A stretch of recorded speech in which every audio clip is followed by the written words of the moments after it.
ఇటీవల కొత్తగా ప్రారంభించిన రెస్టారెంట్స్లో బంపర్ ఆఫర్లు ప్రకటిస్తున్నారు. ముఖ్యంగా పండుగ సమయాల్లో ప్రారంభించే హోటల్స్, రెస్టారెంట్స్ ఆకర్షణీయమైన ఆఫర్లతో భోజన ప్రియులను ఆకట్టుకుంటున్నారు. సాధారణంగా హోటల్లో టీ 10 రూపాయలు, సమోసా 15 రూపాయలు. అలాంటిది 3 రూపాయలకే బిర్యానీ, అది కూడా తిన్నోళ్లకు తిన్నంత. మీరు వింటున్నది నిజమే. 3 రూపాయలకు సింగిల్ బ్రెడ్ రాదు, బిర్యానీ ఏంటి అని ఆశ్చర్యపోతున్నారా? వినటానికి కాస్త ఆశ్చర్యంగా ఉన్న ఇది నిజమే. ఇంతకీ ఆ రెస్టారెంట్ ఎక్కడ, ఎందుకు ఈ ఆఫర్ పెట్టారు అన్న విషయాల గురించి తెలుసుకుందాం. వివరాల్లోకి వెళ్తే, బిర్యానీ అంటే ఇష్టపడిన వాళ్ళు ఎవరు ఉంటారు? బిర్యానీ పేరు చెప్తే లొట్టలేసుకొని ఎప్పుడెప్పుడు తిందామా అని ఎదురు చూస్తూ ఉంటారు.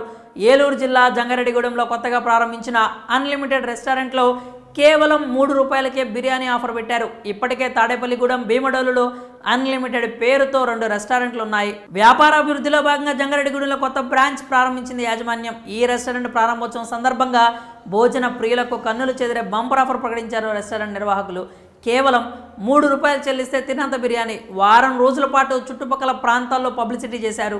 బిర్యానీ ఆఫర్ అనగానే అనుకున్న దానికంటే ఎక్కువ మంది జనాలు రెస్టారెంట్ వద్దకు చేరుకున్నారు. కస్టమర్లకు ఎలాంటి అసౌకర్యం కలగకుండా రెస్టారెంట్ బయట యాజమాన్యం ప్రత్యేకంగా క్యూ లైన్లు ఏర్పాటు చేసింది. ఈ ఆఫర్ కేవలం ఉదయం 9 గంటల నుంచి మధ్యాహ్నం 12 గంటల వరకు ఉంటుందని షరతు పెట్టారు. కస్టమర్లు క్యూ లైన్లో వచ్చి 3 రూపాయలు చెల్లించి బిర్యానీ ప్యాకెట్ తీసుకెళ్లారు. క్యూ లైన్లో తోపులాట, ఘర్షణలు జరగకుండా ప్రైవేట్ సెక్యూరిటీతో పాటు పోలీసులు కూడా రంగంలోకి దిగారు. కేవలం 3 గంటలే ఈ బంపర్ ఆఫర్ ఉండడంతో వేల మంది అక్కడికి వచ్చారు. టైం ముగిసిన తర్వాత చాలామంది నిరాశతో వెనుదిరిగిపోయారు. దాదాపు ఈ ఆఫర్ 5,000 మంది వినియోగించుకున్నట్లు రెస్టారెంట్ యాజమాన్యం తెలిపింది.